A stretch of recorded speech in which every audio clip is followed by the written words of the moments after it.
Bismillahirrahmanirrahim. Assalamualaikum warahmatullahi wabarakatuh. Kembali bersama saya Yoga Mardika dalam Speaking to Influence. Nah, pada kali ini di PSL Talk episode ke-17. Nah, dan kita juga akan bersama berbagai narasumber-narasumber hebat dan luar biasa di bidangnya nih. Nah, kita sambil menunggu teman-teman yang lain bergabung dulu.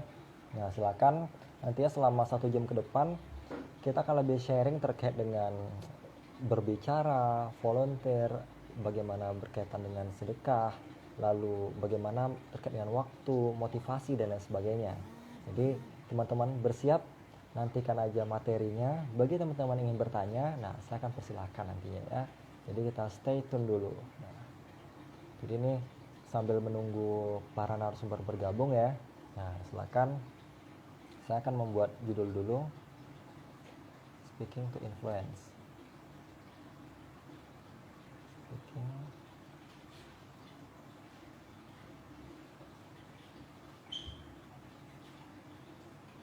Baiklah, karena sudah ada yang bergabung. Nah, ini dari Bang Niko nih sudah bergabung nih. Kita langsung aja bergabung ya.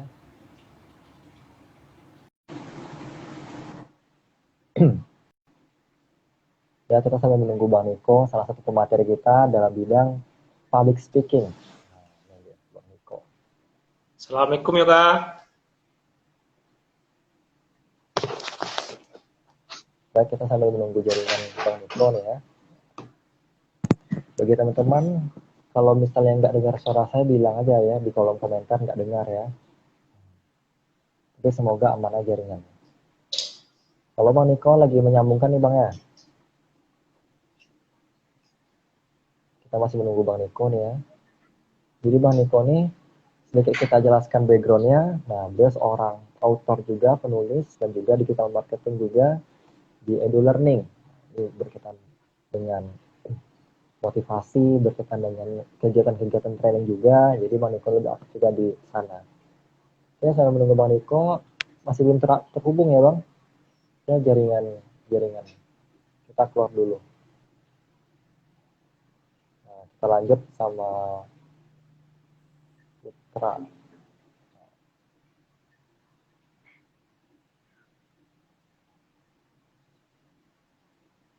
Kita ajak gabung Putra Manurung ya. Nah, ini salah satu pemateri juga dibilang volunteerism. Nah, langsung tergabung. Halo Putra, apa kabar? Halo Bang Yoga, apa kabar? Alhamdulillah sehat ya. Sehat ya Putra ya?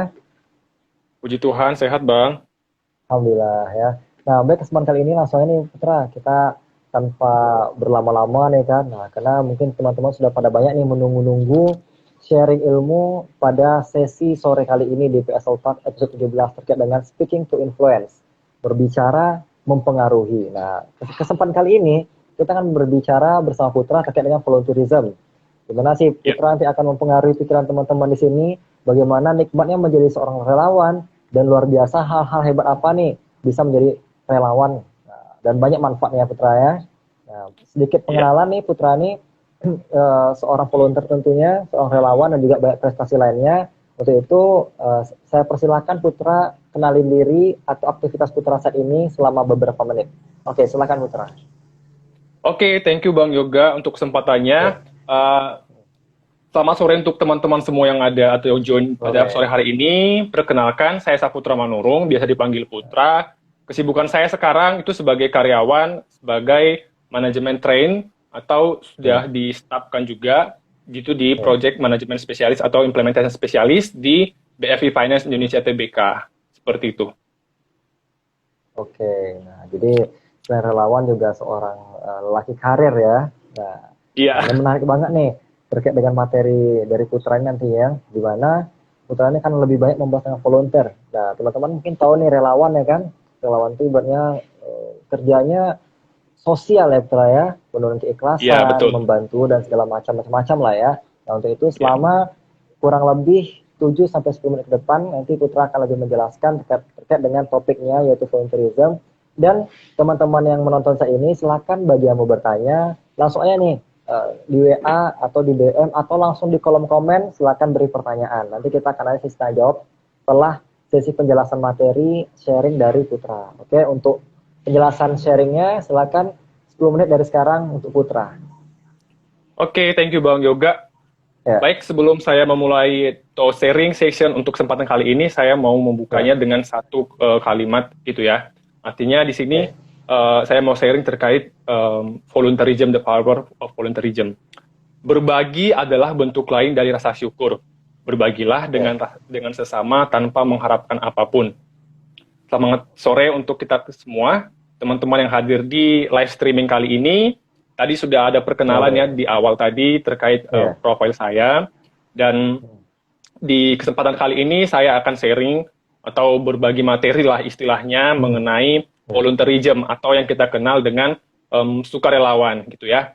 Mungkin satu atau dua orang atau beberapa teman-teman di sini atau yang join mungkin sudah pernah gabung atau ikut menjadi seorang volunteer tentunya, baik itu di lingkungan kampus waktu kita mahasiswa maupun di lingkungan masyarakat tentunya gitu ya, nggak membatasi. Tapi bagaimana dengan yang lainnya tentunya, bagaimana teman-teman atau rekan-rekan yang belum pernah join atau belum pernah merasakan atau menjadi seorang volunteer gitu kan, tentu bertanya-tanya. Pertanyaan di sini mungkin yang simple aja gitu kan, kok menjadi seorang volunteer mau-mau aja gitu kan, masa kita kerja atau melakukan satu hal yang tentunya nggak mendapatkan imbalan lah tentunya gitu ya. Nah, di sini akan kita bahas apa sih manfaatnya gitu ya. Sebelum kita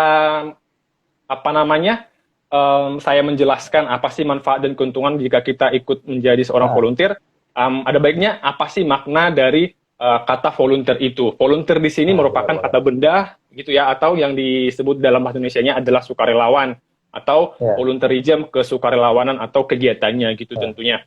Oke. Itu merupakan aktivitas yang dilakukan oleh seseorang tanpa mengharapkan imbalan atau sesuatu apapun. Dengan garis bawah di sini melakukan aktivitas itu dengan tulus hati, dengan kemauannya sendiri tanpa ada unsur paksaan tentunya, gitu ya. Dan pastinya akan membawa manfaat atau perubahan lah untuk ke arah yang lebih baik, baik itu masyarakat atau di lingkungan yang dia bantu sebagai volunteer, dan untuk kebaikan atau manfaat pada diri seorang volunteer tersebut.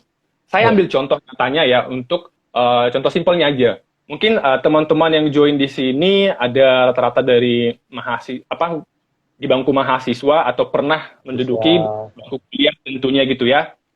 Benar, pasti kita tidak asing lagi yang namanya organisasi kampus gitu ya, organisasi kampus maupun itu UKM, unit kegiatan mahasiswa gitu kan. Nah, biasanya mereka ini akan membuka yang namanya itu suatu kegiatan, baik itu untuk pemberdayaan masyarakat tentunya atau penggalangan dana yang sering kita temui gitu. Itu merupakan contoh kecil dari kegiatan volunteer atau sukarelawan. Nah, tentunya di aktivitas ini kita sebagai mahasiswa gitu ya, kita akan bertemu dengan orang-orang dari berbagai latar belakang. Katakanlah latar belakang dari berbagai perbedaan umur tentunya, kemudian budaya, baik itu sosial budaya tentunya ya, terus agama, kemudian suku, yang tentunya ini berbeda-beda, nggak ada yang sama pastinya gitu ya. Itu contoh kecil dalam kegiatan volunteer yang ada atau yang mudah kita temukan di lingkungan kampus. Nah, lebih detailnya lagi misalnya nih, misalnya katakanlah kita ada di UKMA membuka lowongan, bukan lowongan ya, artinya kesempatan lah istilahnya untuk mahasiswa di kampus A ini untuk membantu penggalangan dana untuk korban banjir misalnya di daerah A gitu kan. Nah, itu merupakan contoh nyata kita ikut atau berkontribusi sebagai seorang volunteer atau sukarelawan. Nah, itu merupakan contohnya nih.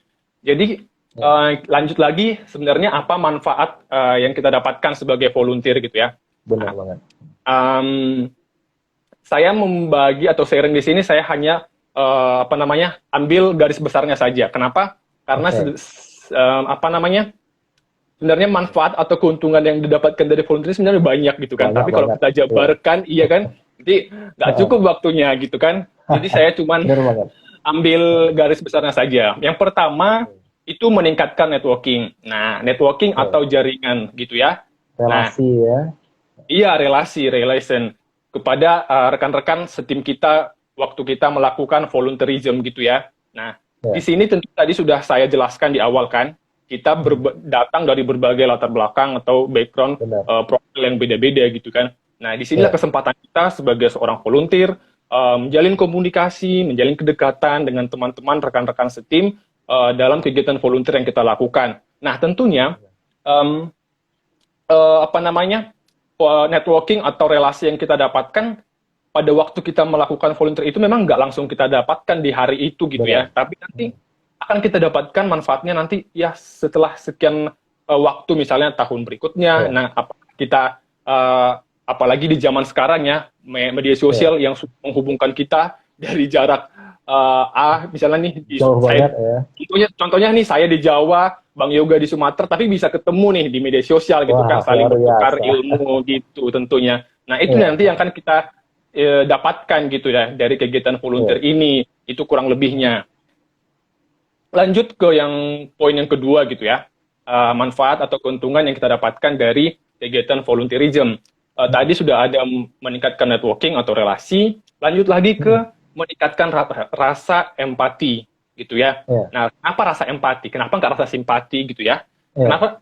Karena simpati itu kan kita cuma cukup merasakan apa yang dirasakan orang lain gitu kan. Benar. Tapi empati ini adalah di atasnya simpati. Artinya kita mesti ikut merasakan, tapi kita ikut merasakan di posisi orang yang kita bantu atau katakanlah yang mau kita dalam kegiatan volunteer ini yang mau kita ajak untuk up gitu ya tentunya. Nah, rasa empati di sini orang butuh bantuan nih, katakanlah tadi saya ambil contoh kita mau menolong korban banjir tadi di wilayah A gitu kan. Nah, kita bukan cuman menggalang dana nih dari teman-teman di lingkungan kampus maupun di lingkungan sosial kita gitu kan, tapi kita berkesempatan untuk membantu di lokasi secara langsung, kita menolong orang-orang yang membutuhkan atau mengharapkan bantuan kita gitu sebagai volunteer. Nah, kita di situ nggak mengharapkan imbalan apapun, tapi yang kita harapkan bagaimana kita bisa membantu mereka,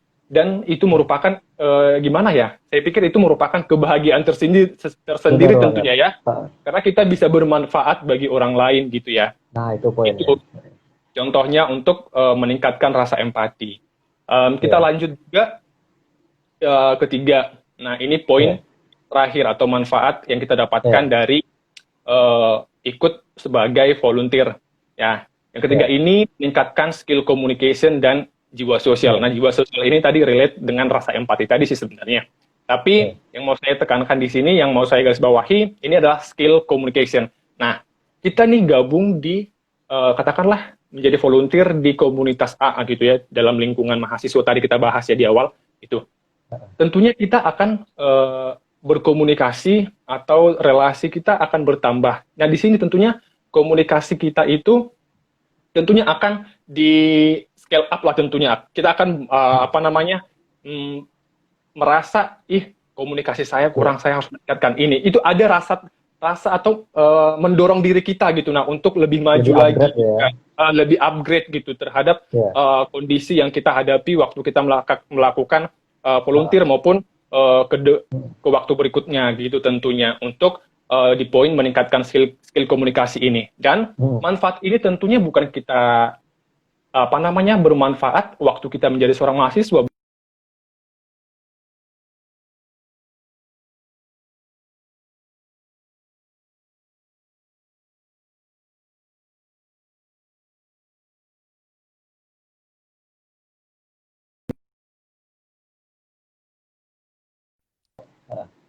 Oke.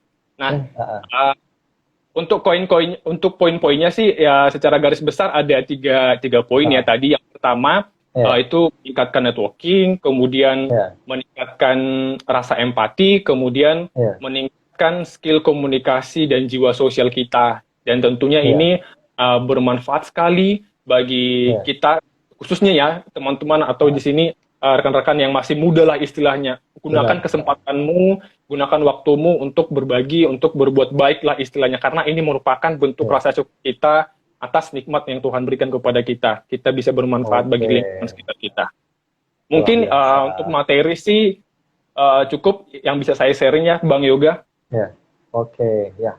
Luar biasa nih sharingnya, nih penuh manfaat banget dan teman-teman pastinya akan lebih termotivasi nih untuk jadi seorang relawan dari sharing kita ini. Nah ini ada hal menarik juga nih yang ingin langsung abang tanyakan nih ya Putra ya. Kan tadi menjadi relawan itu pastinya kalau kita bilang manfaat banyak banget. Salah satunya ada 3 hal yang Putra sharingkan gitu. Nah kalau kita bicara Iya. terkait dengan impactnya ya, kalau menurut Putra sendiri itu ada nggak perubahan yang terjadi pada setiap pribadi seseorang yang mungkin sebelumnya nih, contohnya kayak Putra ataupun yang lainnya, ke Putra lah gitu ya, belum pernah ikut volunteer, sekali ikut volunteer mungkin ya. Nah, misalnya sebulan entah di mana membantu masyarakat segala macamnya, ada nggak perubahan secara personal yang terjadi pada diri Putra? Perubahan seperti apa itu jika ada gitu Putra? Oke, thank you Bang Yoga, pertanyaan yang sangat luar Ya, biasa. Oke, saya ambil contoh ya tadi manfaat atau perubahan ya dalam diri kita. Sebenarnya ya, perubahan ini relatif ya sama individunya, tapi secara umum, ya, misalnya waktu saya di bangku kuliah ya, itu saya semester ya, satu itu merupakan mahasiswa yang katakanlah hmm, kupu-kupu sih sebenarnya. kupu-kupu ya, Masih, iya, masih kiflat lah tertutup ya. dengan. Iya, masih tertutup dengan lingkungan gitu kan, istilahnya masih Ya, baru gitu kan. Tapi di semester satu di akhir semester gitu kan, saya berpikir gini, em, apa sih nantinya, apa jadinya aku gitu ya, jika ya, hidupku cuma gini-gini saja gitu kan. Jadi saya ya, upgrade lingkungan saya sekitar ini, banyak kegiatan-kegiatan nih, ya, ya ikut aja gitu kan, meskipun saya di lingkungan baru tentunya. Nah, ya, manfaat yang saya dapatkan waktu saya mulai aktif, baik itu di kegiatan mahasiswa yang katakanlah menjadi sukarelawan gitu ya, membantu ya, masyarakat melalui penghubung organisasi mahasiswa gitu ya. ya. Ya, manfaat yang saya dapatkan pastinya tadi itu merupakan perubahan dalam diri saya, itu saya bisa Ya. mendapatkan komunikasi yang dalam Oke, dalam diri saya itu bisa upgrade, kemudian soft pengetahuan skill-nya ya. saya, iya soft skill saya tentunya, baik itu Ya, skill communication, baik itu ya, tentunya koordinasi. Nah, koordinasi sangat penting loh. Ini 11-12 sama communication skill, karena koordinasi ini benar pun di Bang. mana-mana. Iya, kita harus diajak kerjasama dengan Ya, setim, dengan teman-teman yang lain. Tentunya ini poin-poin penting yang saya dapatkan dalam diri saya gitu, dan tentunya ini nanti akan rekan-rekan dapatkan gitu ya, jika ya, rekan-rekan join atau ikut menjadi seorang volunteer, relawan. baik itu di lingkungan kampus maupun di lingkungan Ya. masyarakat, seperti itu. Oke, terakhir nih sebelum kita tutup nih Putra ya. Kira-kira nih Ya, untuk menjadi seorang volunteer atau relawan kan terlihat keren nih ya, relawan bantu iya, kemana apa ya, relawan ke luar negeri segala macamnya ya kan. Nah, ini iya. apa aja sih tantangan-tantangan yang akan dihadapi para relawan untuk menjadi seorang relawan gitu? Apa aja sih menurut Putra sendiri tantangan yang Putra hadapi gitu? Oke. Hmm. Tantangannya sih, maaf sebelumnya ini pertanyaan relate tadi ya sama meningkatkan skill komunikasi tadi, balik lagi ke Iya, poin-poin tadi, gitu ya. iya, Nah, tantangan sih sebenarnya yang paling utama itu Bang Yoga, iya. adaptasi. Kenapa saya katakan Adaptasi. adaptasi? Ah, Iya, tentunya adaptasi. Karena kita kan dari pribadi yang berbeda-beda, tentunya kan ada kepribadian yang iya, berbeda-beda gitu. Tapi bagaimana sih kita bisa eh, beradaptasi dengan lingkungan, baik itu dengan orang-orang baru, dengan iya, apa namanya, dengan atmosfer baru lah gitu ya. Tentunya benar. di saat kita melakukan apa namanya, kegiatan volunteer atau sukarelawan. Tapi ini akan melatih kita dan ini akan terbawa terus ke Iya, waktu berikutnya dimanapun kita berada gitu, baik itu kegiatan sukarelawan di waktu berikutnya maupun nanti iya. bermanfaat bagi kehidupan pasca kampus, dan ini sangat bermanfaat tentunya. Oke, Itu Bang Yoga. baiklah. Baiklah. Nah, jadi luar biasa banget nih ya. Nah, jadi ini ada juga nih sedikit pertanyaan nih dari Ilham nih. Misalnya kita takut menjadi relawan, apa kita artinya kita marah? Nah, ini walaupun agak kurang pas nih ya. Nah, tapi nggak masalah nih ya. Nah, ini ada pertanyaan nih kita coba baca nih dari Ilham. Kalau misalnya kita takut menjadi relawan, apa artinya kita marah gitu. Jadi ini paham nggak maksudnya pertanyaan ini? Kalau dari Putra Jik, sendiri. oke Bang Ah, Yoga, saya ulangi ya. Jika ah, kita menjadi seorang ya, relawan, apakah kita harus marah gitu ah. ya? Nggak tahu. Maksudnya ini mungkin mungkin si Ilham ini ibaratnya belum siap atau mungkin ingin menjadi relawan. Mungkin dia takut menjadi Iya. relawan gitu. Hmm. Nah, itu mungkin poinnya. Gimana sih mungkin tips-tipsnya biar nggak takut jadi relawan secara singkat dari Putra gitu. Buat dia berani termotivasi jadi relawan mungkin. Karena mungkin kan Ilham ini kayaknya masih ragu jadi relawan nih. entah Iya. dia mungkin apa yang didapatnya gitu ya kan. Nah, dari Putra tips singkat-singkatnya biar Oh, lebih berani jadi relawan gitu, coba. oke oke. Atau Mungkin motivasi ini lebih gitu. mengarah ke Nah, motivasi lah gitu ya, iya, motivasi supaya menghilangkan rasa takut gitu ya Bang Yoga ya. benar Oke. banget. Tadi seperti yang saya sampaikan tadi, menjadi relawan ini adalah sebagian besar kita ingin berbagi dengan lingkungan kita, dengan orang-orang di sekitar kita tentunya, ya. Iya, Dan pastinya kita orang yang beragama tentunya kan, benar. baik itu Kristen, Muslim, baik rekan-rekan yang beragama lainnya, tentu kita diajarkan untuk berbuat baik tentunya atau berbagi. Dan ini merupakan Iya. bentuk bentuk nyata dari kita sebagai ciptaan Tuhan untuk berbagi dengan sesama Hmm, kita, membantu untuk kebaikan diri kita maupun kebaikan iya. lingkungan tentunya gitu ya. Artinya yang perlu kita tanamkan adalah menjadi sukarelawan itu bagaimana kita berbagi. Itu sih yang perlu saya sampaikan, bagaimana kita bisa berbagi dan merasakan apa yang dirasakan sama teman-teman di satu lingkungan kita maupun di lingkungan Oke, masyarakat tentunya. luar biasa. Gitu Bang Baiklah, Yoga. terima kasih untuk Putra. Nah, itu untuk Ilham. Jadi, untuk Ilham jangan takut jadi relawan Ham. Intinya kalau mau berbagi manfaat, nah langsung aja gitu. Jangan takut misalnya jadi relawan tuh habis uangnya. Jangan takut nanti misalnya pergi kemana-mana hilang gitu kan. Intinya beranikan diri Ilham jadi relawan, karena relawan itu berbagi manfaat, berbagi kebaikan, insya Allah berkah langkahnya. Semoga Iya, Ilham berani jadi relawan, bermanfaat untuk banyak orang, tidak merugikan orang banyak gitu ya. Karena orang pernah iya, bilang, kalau kita tidak bisa memberi manfaat pada banyak orang, jangan merugikan orang, ya kan? Nah, iya. baik itu aja untuk sharing kita sesi Putra kali ini. Terakhir nih untuk Putra, closing statement-nya apa?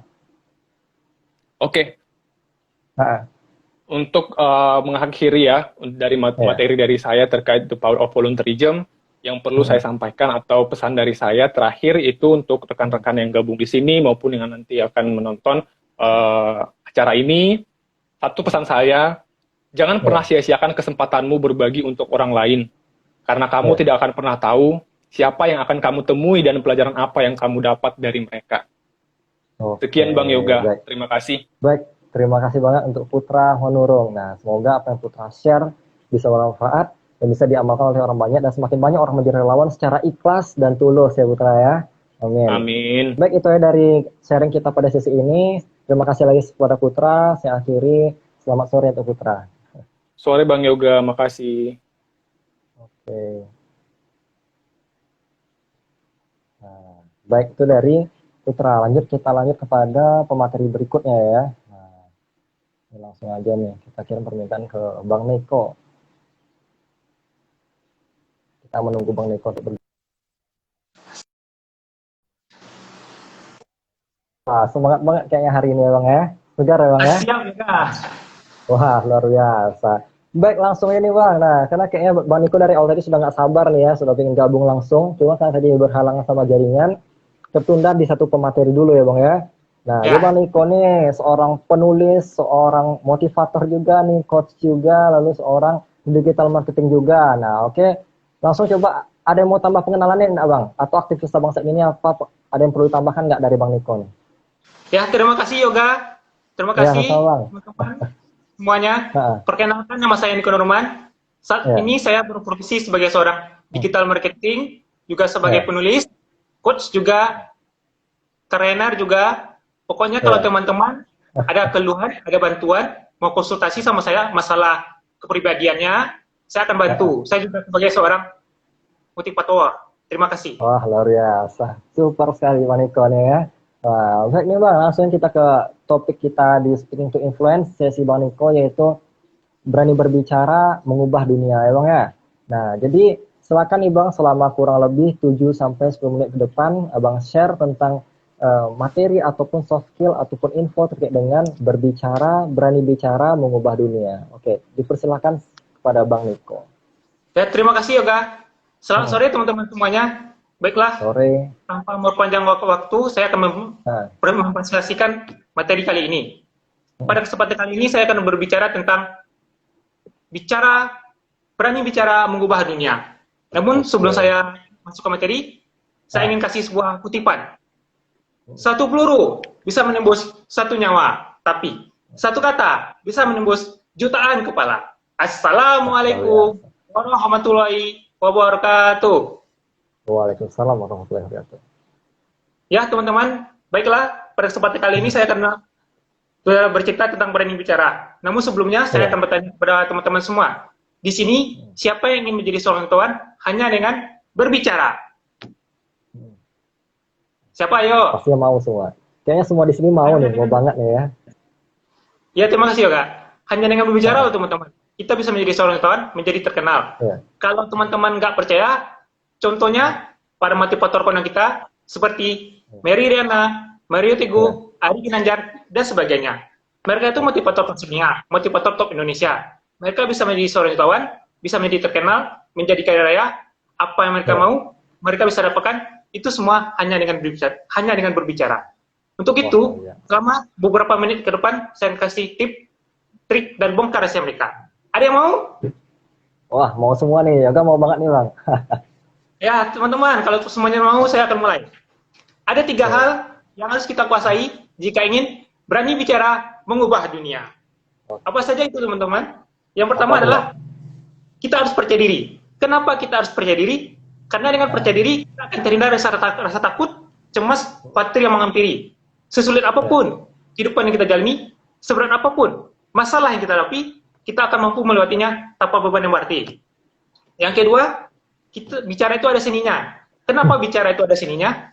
Karena dengan ada seni, mampu membuat seorang menjadi pribadi yang lebih mengesankan, sehingga bisa tampil hebat dan memukau di atas panggung. Sini-sini dalam berbicara ada 3 Yoga, dan teman-teman semua. Yang pertama adalah jangan terlalu menceritakan diri sendiri. Kenapa kita dilarang untuk terlalu menceritakan diri sendiri Yoga dan teman-teman semua? Karena dengan terlalu menceritakan diri sendiri, kita akan melakukan pemborosan waktu, pemborosan kata-kata. Alangkah lebih baiknya kita mengajak audien untuk masuk ke dalam pembicara kita. Yang kedua, bicara itu ada umurnya. Kenapa bicara itu ada umurnya? Karena ada umur mampu membuat suasana lebih cair Yoga, tidak canggung, tidak sehingga audien yang mendengarkan, audien ikut acara kita akan merasa terpancing, akan masuk suasana kita. Suasana tidak akan garing. Yang ketiga, kita harus mempunyai jiwa empati. Kenapa kita harus mempunyai jiwa empati?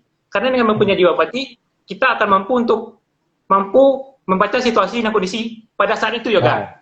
Apakah panggungnya masih bergema? Apakah panggungnya masih bergetar? Apakah audiennya masih fokus mendengarkan kita? Apakah audiennya masih fokus dalam pembicaraan kita? Dengan kita empati sama audien, kita bisa mengajak mereka salah satu atau dari beberapa Yoga untuk tampil ke depan bersama kita, atau mengajak mereka bermain ice breaking.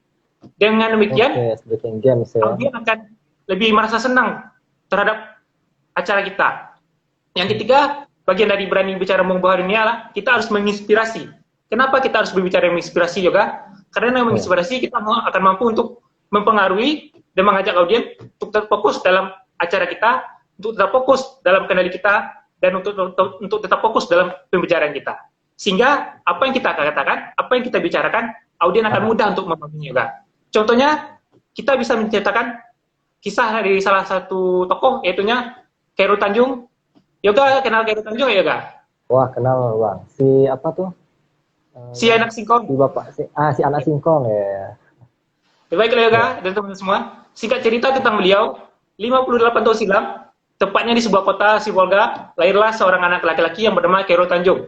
Beliau yang awalnya tinggal di sebuah rumah, karena himpitan ekonomi Yoga, karena kesusahan, akhirnya bersama kedua orang tua dan 6 saudaranya merantau di Jakarta. Di Jakarta beliau tinggal di sebuah losmen. Losmen itu berupa kamar Yoga.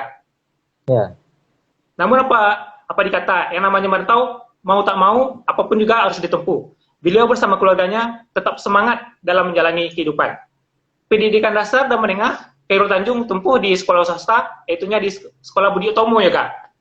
Setelah pas lagi SMA, beliau mendaftar dan melanjutkan studi ke Universitas Indonesia untuk Fakultas Kedokteran Gigi. Alhamdulillah diterima. Selama kuliah, beliau sangat aktif dalam berorganisasi, tanpa meninggalkan kewajiban beliau sebagai mahasiswa ya Kak. Dengan terbukti, beliau dinobatkan 2 kali berturut-turut menjadi mahasiswa berprestasi. Wah, luar biasa. Sembari kuliah, beliau berdagang. Dimulai dari berdagang buku-buku kuliah, alat-alat tulis kuliah, fotokopi, hingga jasa pembuatan kaos. Luar biasa banget ya. Beliau mendirikan usaha pabrik sepatu, ya kan? Sepatu impor. yang sepatunya diimpor dari Italia dengan bermodalkan 150 juta, jumlahnya sangat besar waktu itu Yoga. Alhamdulillah usaha tersebut berkembang besar. Beliau berhasil menjual 160.000 pasang sepatu Yoga, 160.000 pasang sepatu. Jumlahnya sangat besar. Namun di tengah jalan Yoga, karena adanya perbedaan prinsip, akhirnya beliau memutuskan diri untuk mundurkan diri. Kemudian beliau mendirikan usaha mandiri yang disebut sebagai usaha konglomerasi, yaitunya usaha yang terdiri dari beberapa bidang usaha, namun tidak memungkinkan ada keterkaitan antara yang satu dan yang lainnya. Alhamdulillah usaha tersebut berkembang pesat juga. Dengan terbukti, Khairul Tanjung di bidang properti, beliau telah mendirikan PT Propetindo. Di bidang keuangan, beliau mendirikan Bank Mega, asuransi Bank Mega, Mega Finance. Di bidang multimedia, beliau mendirikan Trans TV itu Yoga dan Trans 7 beserta Transmedia. Dengan lengkap banget nih Bang ya. Ya. Hingga di 2010 beliau dinobatkan sebagai orang terkaya ke-6 di Indonesia. Terkaya ke-6 ya, tahun 2010. Ngeri ya. Nah, jadi hampir semua bidang dikuasainya ya Bang ya. Iya. Yang awalnya cuma lulusan anak kedokteran juga, kedokteran gigi, menjadi pengusaha. Itu merupakan sesuatu yang menginspirasi juga. Bener banget tuh Bang. Nah ini nih Bang, sebelum lanjut nih Bang, ada sedikit yang ingin nanyakan nih Bang sama Abang, terutama terkait dengan public speaking nih Bang.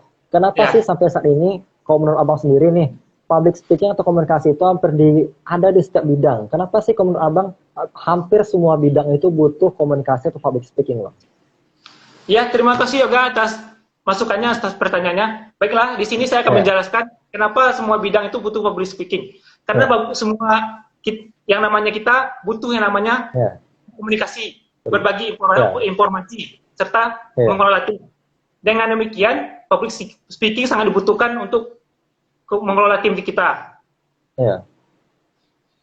Wah, jadi emang penting banget berbicara tuh dalam komunikasi, berbidang itu misal bidang IT, guru, kerja karir, aktivis dan lain sebagainya. Penting banget nih Bang ya untuk berbagai bidang, apalagi sekarang Abang seorang penulis, juga seorang digital marketing dan lain sebagainya ya kan, apalagi kalau sebagai seorang trainer ya nggak Bang. Nah, jadi ini ada pertanyaan menarik juga nih, apa dampaknya nih Bang kalau kita bicara dampak ya kan, kalau orang nggak pandai komunikasi, kurang hebat berbicara, kurang ahli dalam terampil berbicaranya, apa sih dampak yang mereka dapatkan kalau mereka nggak bisa mengoptimalkan skill komunikasinya? Gimana tuh Bang? Ya, terima kasih Yoga atas pertanyaannya. Dampak-dampak yang kita timbulkan kalau tidak pandai public speaking. Satu, susah bergaul Yoga. Yang kedua, apa yang kita bicarakan orang tidak memahami, tidak mengerti. Yang ketiga, susah berkembang. Yang keempat, dihantui rasa takut Yoga, takut seumur hidup dan lain sebagainya. Oke, nah itu ya Bang ya. Baiklah Bang, itu aja mungkin Bang terkait dengan sharing ibaratnya sesi kali ini, karena kita pada ke pemateri lain juga ya kan Bang. Nah, jadi sebelum kita akhiri, dari Abang nih, closing statement dari Abang apa kira-kira Bang? Ya, terima kasih Yoga. Baiklah, sebelum menutup acara sore hari ini, saya akan mengasih sebuah closing statement, yakni berani bicara bisa membuat kita kaya raya. Berani bicara bisa membuat kita bahagia. Berani bicara mengubah dunia. Wassalamualaikum warahmatullahi wabarakatuh. Waalaikumsalam warahmatullahi wabarakatuh. Terima kasih kepada Bang Niko ya. Semoga apa yang Bang Niko sharingkan bisa bermanfaat dan bisa diamalkan dan dipraktekkan oleh banyak orang. Sehingga ketika kita berani bicara, kita mampu mengubah dunia ya Bang ya. Baik, terima kasih kepada Bang Niko. Semoga bermanfaat dan kita akhiri di sesi Bang Niko. Selamat sore Bang. Ya, terima kasih Yoga. Ya. Assalamualaikum warahmatullahi wabarakatuh. Waalaikumsalam warahmatullahi wabarakatuh. Baiklah. Kita lanjutkan lagi ya pada pemateri berikutnya. Nah, kita coba cek yang standby dulu. Oke, kita langsung ajak Leni Marlina nih. Kita sambil menunggu Leni ya. Ini mungkin ini masalah jaringan nih.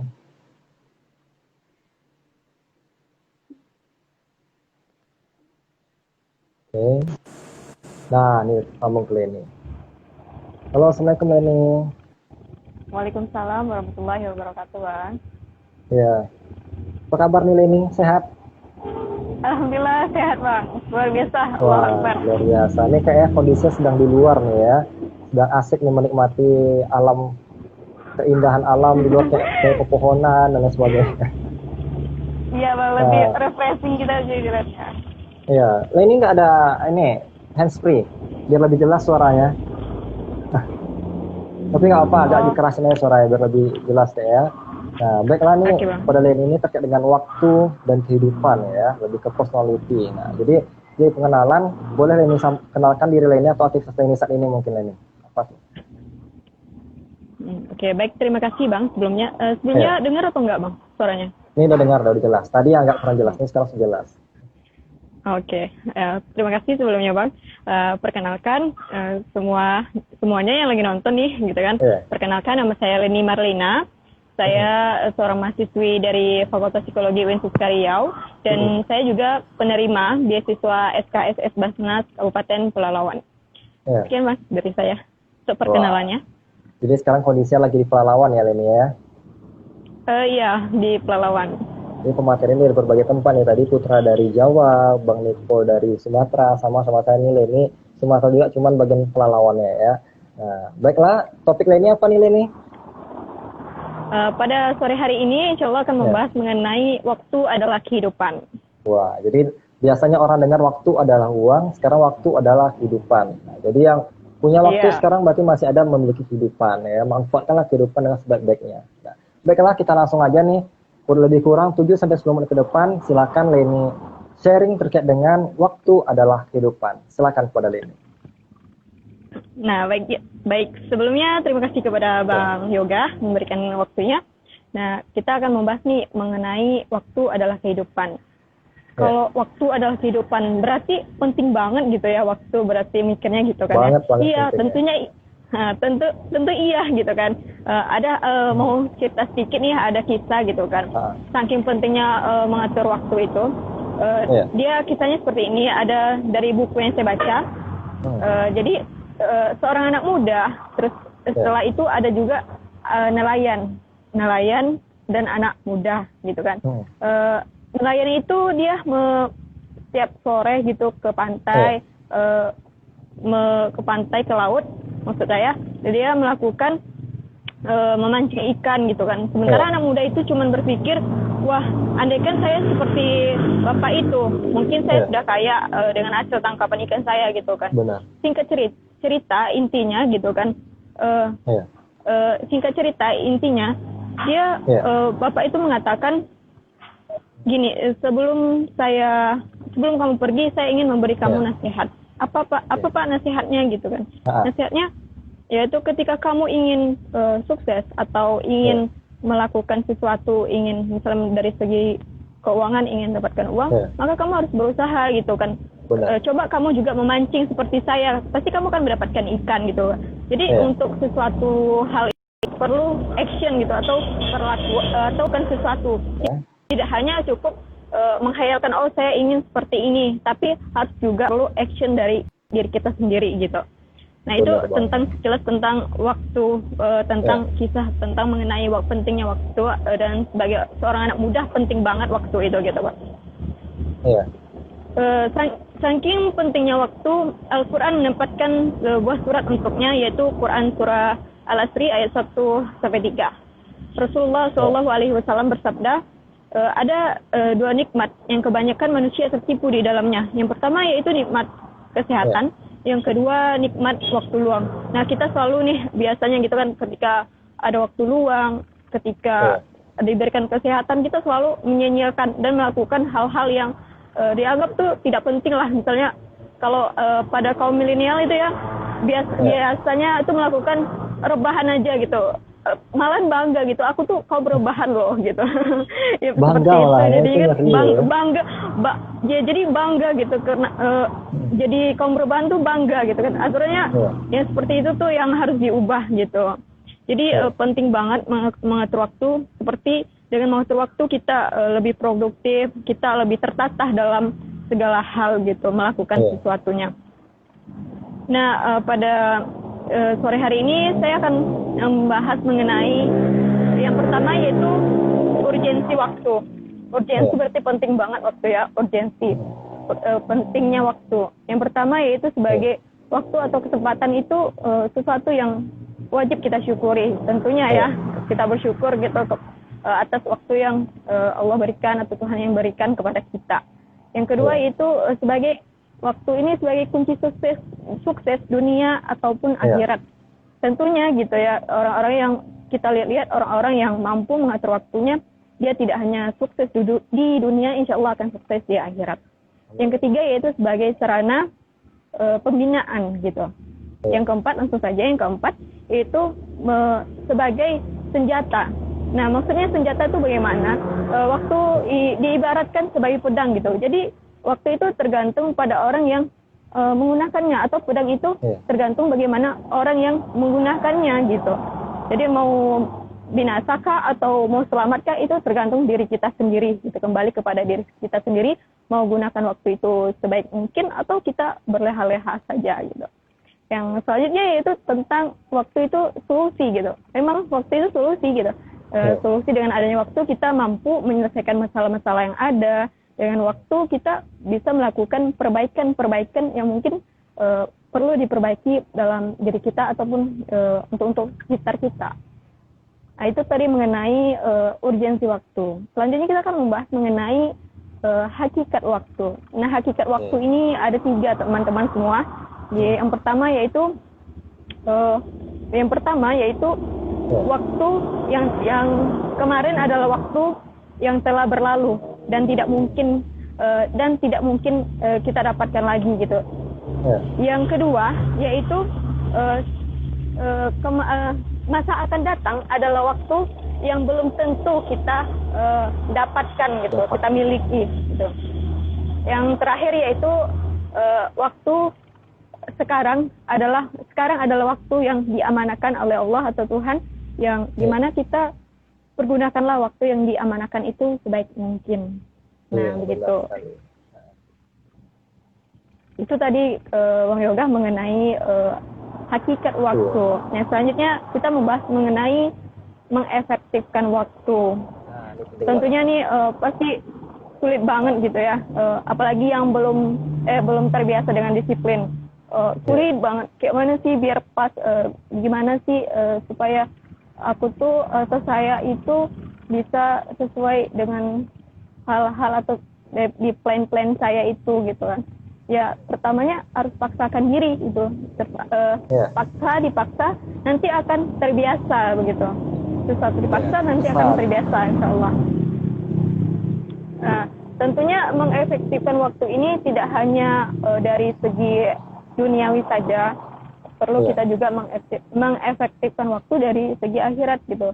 Jadi kita dengan waktu yang diberikan, jadi kita gunakanlah untuk beribadah, memperbanyak ibadah kita, baik dari sholat malam, tilawah, puasa-puasa sunnah, dan ibadah lainnya gitu.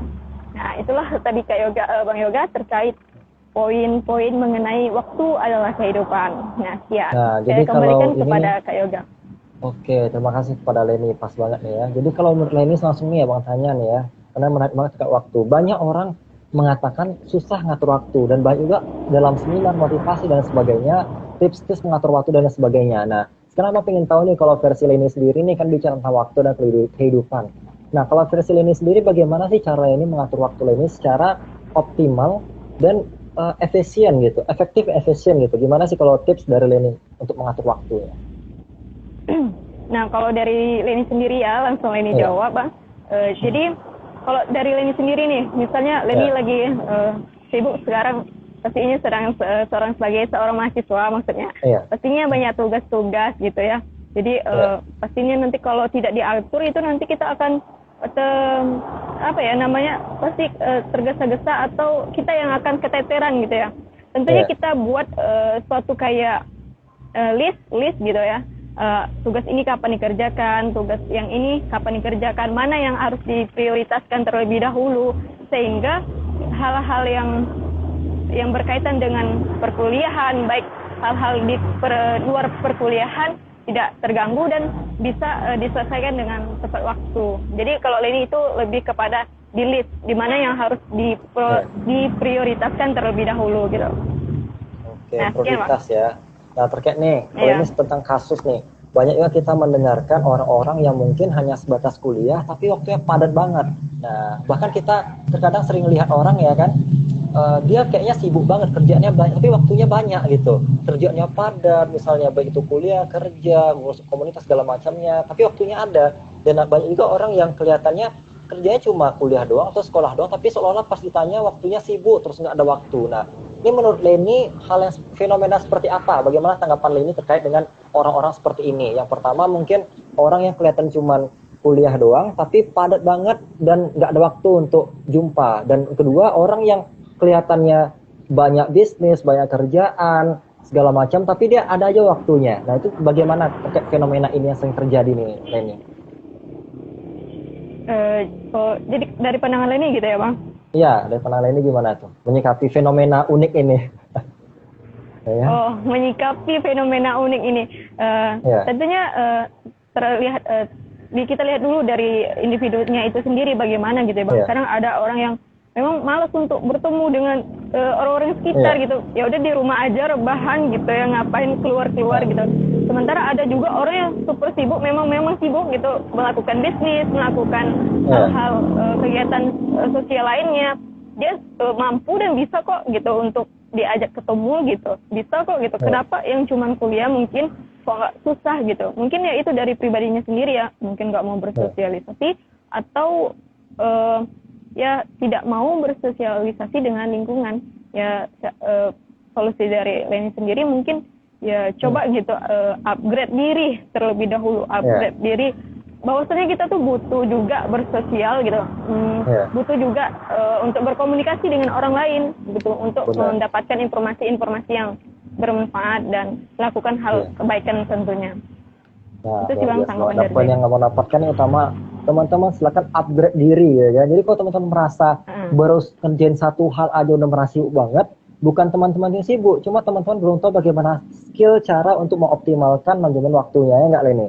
Nah, jadi jangan sok merasa sibuk walau baru cuman ngerjain satu kegiatan tapi sibuknya mengalahkan presiden ya kan yang mengatur satu Indonesia ya kan. Nah, jadi silakan upgrade diri teman-teman, belajar dulu, jangan hanya menjat, jangan hanya mengira-ngira aja, tapi belajar dulu.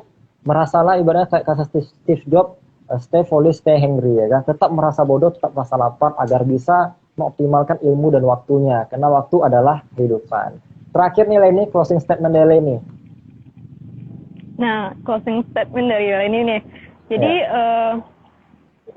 pertama, gunakanlah waktu itu sebaik mungkin gitu ya. Karena waktu yang telah berlalu itu tidak akan dapat kembali lagi dan kita akan merasakan penyesalan yang sangat-sangat menyesal gitu ya.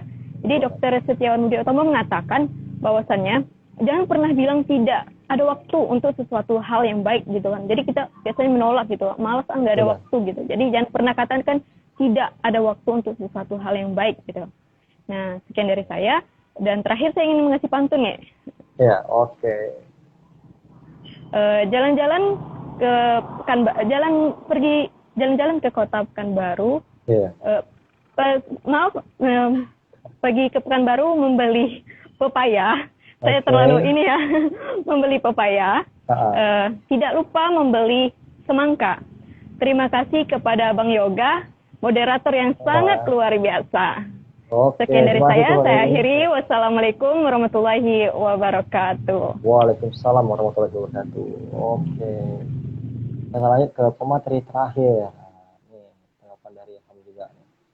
Nah, benar sekali harus update diri supaya tidak memberikan informasi keliru kepada orang lain. Nah, betul banget tuh. Jadi, saya pun selalu update diri. Nah, Ilham pun harus nge-update diri biar lebih terbuka wawasannya, biar lebih hebat, lebih optimal. Nah, kan dalam segala apapun itu. Nah, kita lanjut lagi nih kepada Ulan terakhir ya pematerinya. Kita sambil menunggu. Menunggu nih sesi final materi terakhir ya dalam sesi kali ini. Kita sambil menunggu Lan. Assalamualaikum Bang. Waalaikumsalam warahmatullahi wabarakatuh. Nah, ini finally ya sebagai penutup di antara berbagai pemateri-pemateri tadi ya Lan ya. Nah, baik Lan. Nah ini langsung aja nih Ibaratnya terkait dengan apa topik hari ini Lan yang akan dibahas?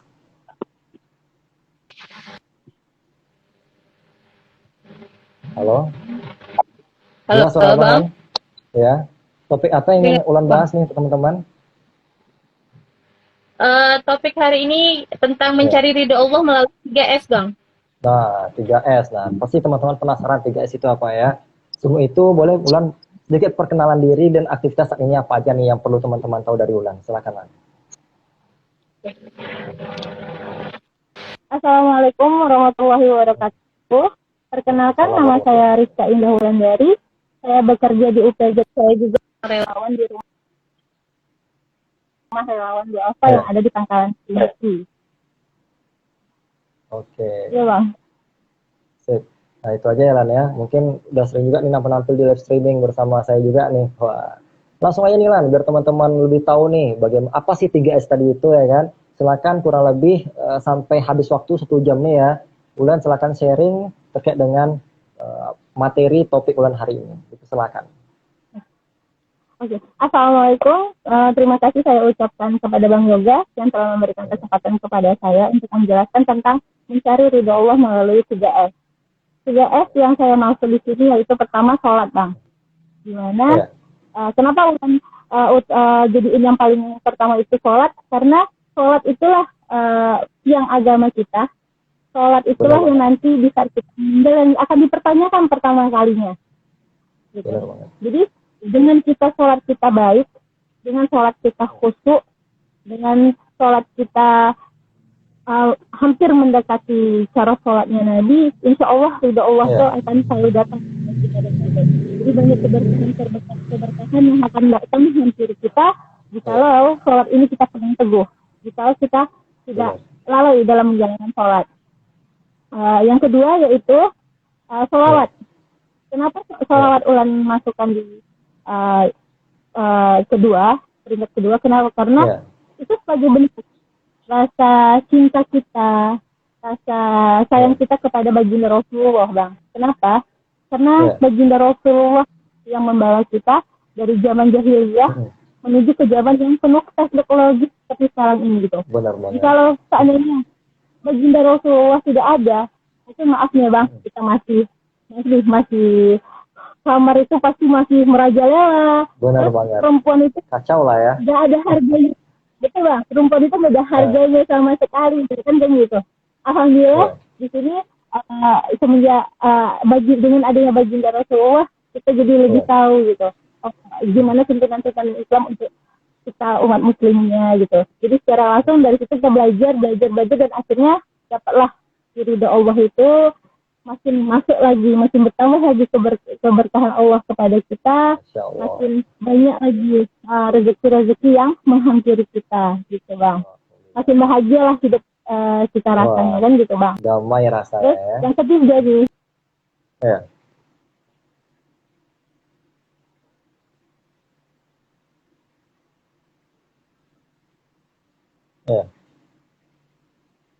Bang belum terlalu familiar atau masih belum menjadikan sedekah sebagai habit mereka gitu. Jadi sebuah kebutuhan, tapi hanya jadi sebagai kayak sedekah cuma sekedar aja gitu. Tapi sedekah di sini kenapa ulama masukkan jadi habit buat kita semua, bahwa sedekah itu salah satu dari 3 hal paling utama yang bisa menurunkan ridho Allah kepada kita gitu Bang. Sedekah itu sebagai bentuk rasa syukur kita. Sedekah itu sebagai bentuk empati dan simpati kita kepada sesama gitu. Jadi walaupun maaf misalnya uang abang gitu, sebagai uang Bang cuma 10.000 tuh gitu kan. Nah datang nih teman Bang Yoga. Ini ada nih teman kita nih lagi kena musibah nih. Terus abang mikir nih uangku cuma 10.000 gitu kan. Tapi maaf nih di hati abang ini abang pakai pertanyaan Allah nih kan. 10.000 dunia beda nih sama 10.000 akhirat kan gitu. Abang kasih tuh 10.000. Cuma tercatat deh di banknya Allah. Bang Yoga dan nabung nih 100.000. Karena kan pernah nih Bang Ulan denger satu rupiah yang kita kasihkan di dunia hitungannya Allah itu 10 kali lipatnya gitu. Berarti kalau 10.000 berarti kita udah nabung ya kan. Benar banget. sholat, sholawat, dan sedekah gitu. Jangan, maaf nih, kita masing-masing nih nyari uang nih, nyari kerja mati-matian sampai lupa waktu gitu kan, hanya untuk memikirkan kebutuhan dunia gitu. Padahal dunia kita kan sementara nih bang, kita kan nggak, ibaratkan hidup cuma sementara, kita nggak tahu, maaf nih, kita selesai live streaming nanti, kita tiba-tiba udah meninggal kan kita nggak tahu gitu kan. Amal-amal apa yang udah amal apa yang udah ulan buat gitu kan, amal apa yang udah buat kita nggak tahu, karena umur itu Allah yang tahu rahasianya kan gitu. Jadi sebaik-baiknya kita masih dikasih umur, ayo bareng-bareng kita bermanfaat buat orang, ayo bareng-bareng kita cari ridho Allah gitu kan. Gampang. Satu, sholat tuh nggak butuh waktu lama loh. Sholat paling maaf nih paling lama 10 menitan kan gitu. Sedangkan kita main handphone sampai 1 jam, 1 hari main Mobile Legends tahan gitu. Kita sholat bentar doang nggak bisa kan gitu bang. Kalau sholawatan kan udah gitu kan, Allahumma sholli ala Muhammad gitu kan. Tapi lagu-lagu barat kita bisa hafal kan gitu kan. Kenapa sanjungan kita ada baginda nggak kita biasain gitu. Terus yang ketiga sedekah gitu kan. Maaf nih, kita beli pulsa sebulan sampai 200 ribuan, beli paket bisa sampai 100 ribuan. Kita bisa ngasih ke saudara. Kita kenapa nggak bisa gitu. Jadi ayo rubah habit. Jadi misalnya kita biasanya kita mencari kebutuhan dunia, sekarang kita rubah untuk mencari ridho Allah untuk memenuhi kebutuhan nanti di akhirat. Bang. Masya Allah, luar biasa ya. Nah, Bek nih sambil penasaran ingin nanya juga nih Lan, sebenarnya terkait dengan 3S ya kan, sholat, sholawat, sedekah. Nah, jadi gimana kalau dari Ulan tips-tipsnya agar orang-orang kan banyak nih kayak sholat masih mungkin ada yang bolong-bolong nih ya, sholawat apalagi kadang ya, dan sedekah juga apalagi merasa aku kurang uang nih, malas sedekah. Nah, gimana nih menurut Ulan, karena ini kan mendatangkan ridha Allah, ya enggak, keberkahan dalam hidup, kedamaian dalam hidup, ya kan, ketenangan dalam pikiran. Nah, gimana caranya agar atau tips dan triknya agar kita tetap semangat menjalani atau melaksanakan 3S ini? Nah, Ulan gimana nih? Kalau tipsnya pertama bang untuk masalah sholat. Kalau Ulan pribadi nih, jujur pribadi Ulan nih, kalau udah dengar suara azan, Ulan tuh langsung udah siap-siap ambil wudhu, gitu. Langsung Ulan untuk sholat kecuali maaf nih, misalnya lagi di perjalanan gitu kan, kita belum nemuin masjid, Ulan nyari masjid dulu baru Ulan sholat gitu, kalau misalnya di perjalanan. Tapi kalau misalnya Ulan di rumah atau di kantor, Ulan selalu usahain saat Ulan udah dengar suara azan, Ulan langsung ambil wudhu, sholat bang gitu. Itu pertama untuk itu. Yang kedua, sholawat. Kalau itu Ulan membiasakan diri untuk nggak dengerin musik-musik yang, maaf nih, Ulan dulu K-popper loh bang. K-pop banget. Lagu-lagu K-pop itu tahu gitu kan, maksudnya agak hafal lah gitu. Nah, terus abis itu Ulan juga kalau lagu kayak Mandarin itu apalagi pasti gitu kan. Belajar untuk nggak terlalu dengerin musik itu gitu, lebih dikurang-kurangi lah ya perlahan. Jadi kayak Ulan tipe yang, kalau misalnya Ulan kan tipe orang yang paling suka steering gitu ya bang, kalau misalnya motor tuh terlalu fokus ya sama jalan di depan gitu kan. Jadi kadang harus ada yang didengar di telinga gitu. Jadi Ulan alihin biasa dulu lagu-lagu barat, lagu-lagu Mandarin, lagu-lagu K-pop, Ulan alihin kemana? Kayak ceramah ustad atau lagu-lagu Islami gitu. Jadi lebih membiasakan diri aja bang gitu. Kayak merubah habit kita lah, dari biasa kita dengerin K-pop gitu, kita rubah ke lagu-lagu Islami. Nah, kalau sedekah nih, kalau tips dari Ulan, kalau misalnya kita gajian nih, langsung aja misalnya teman-teman yang gajinya tuh di atas 4 juta nih, langsung aja disisihin 2,5%-nya. Kan 2,5% dari itu kan cuma 100 ribu tuh bang, gitu kan? Udah, langsung challenge aja. Kalau misalnya kita belum tahu nih kita mau ngarahin kemana, buat tuh satu challenge khusus untuk sedekah gitu. Maksudnya sedekah bulanan gitu kan. Kalau misalnya teman-teman ada rezeki lebih, buat lagi satu challenge lain namanya sedekah subuh. Jadi setiap subuh tuh ngasih tuh, entah 2.000, entah 1.000 gitu. Jadi kalau nanti lama-lama terbiasa bang. Gitu. Alhamdulillah itu dulu yang ngajarin ada ini pertama Ulan masuk kerja, diajarin sama abang angkat Ulan, terus diajarin dia, Dok, kalau nanti dirimu gajian, walaupun gajimu kecil, usahain sisihkan sedikit. Alhamdulillah, kita terbiasa jadinya. Jadi saya ada yang minta tolong gitu kan, bukan kerja ya bang, kadang Ya udahlah, nanti ada rezeki sendiri, udah gitu aja, langsung spontan aja, oke gitu.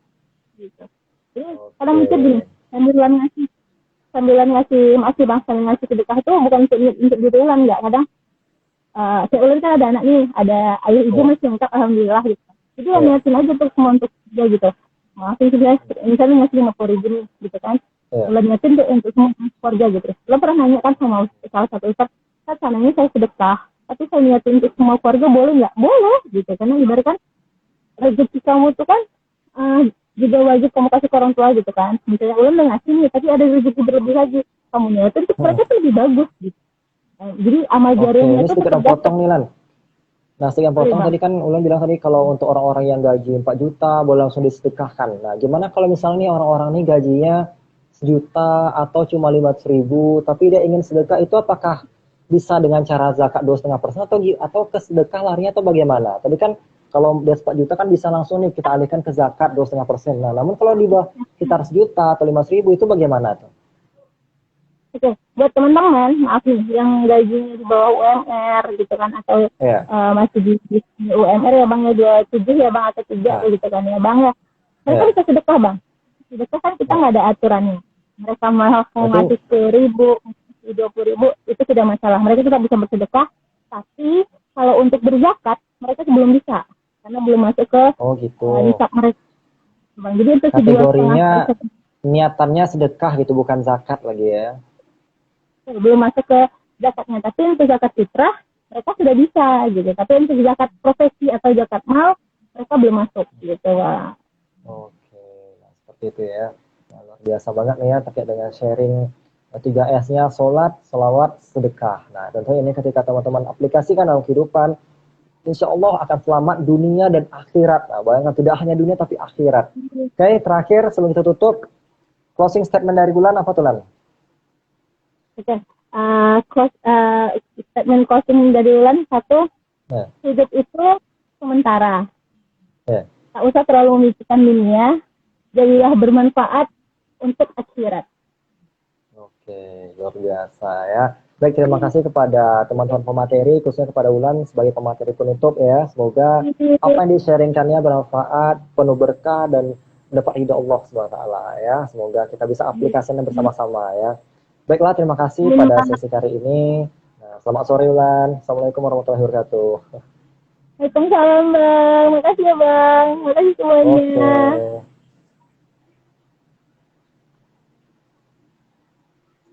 Oke, baiklah untuk teman-teman semuanya, itulah sharing dari 4 pemateri kita, mulai dari Putra Manurung, Suputra Manurung, Bang Niko Nurman, Leni, Marlina, dan Rizka Indah Wulandari. Semoga apa yang teman-teman sharekan semuanya bisa bermanfaat, mendapat ridha Allah dan penuh berkah, sehingga manfaatnya mengalir terus dan amal mengalir kita semua ya. Terima kasih teman-teman semuanya, semoga amalnya berlipat ganda dari sharingnya yang luar biasa pada sore hari ini. Lebih kurang saya mohon maaf, saya akhiri. Assalamualaikum warahmatullahi wabarakatuh. Sampai jumpa.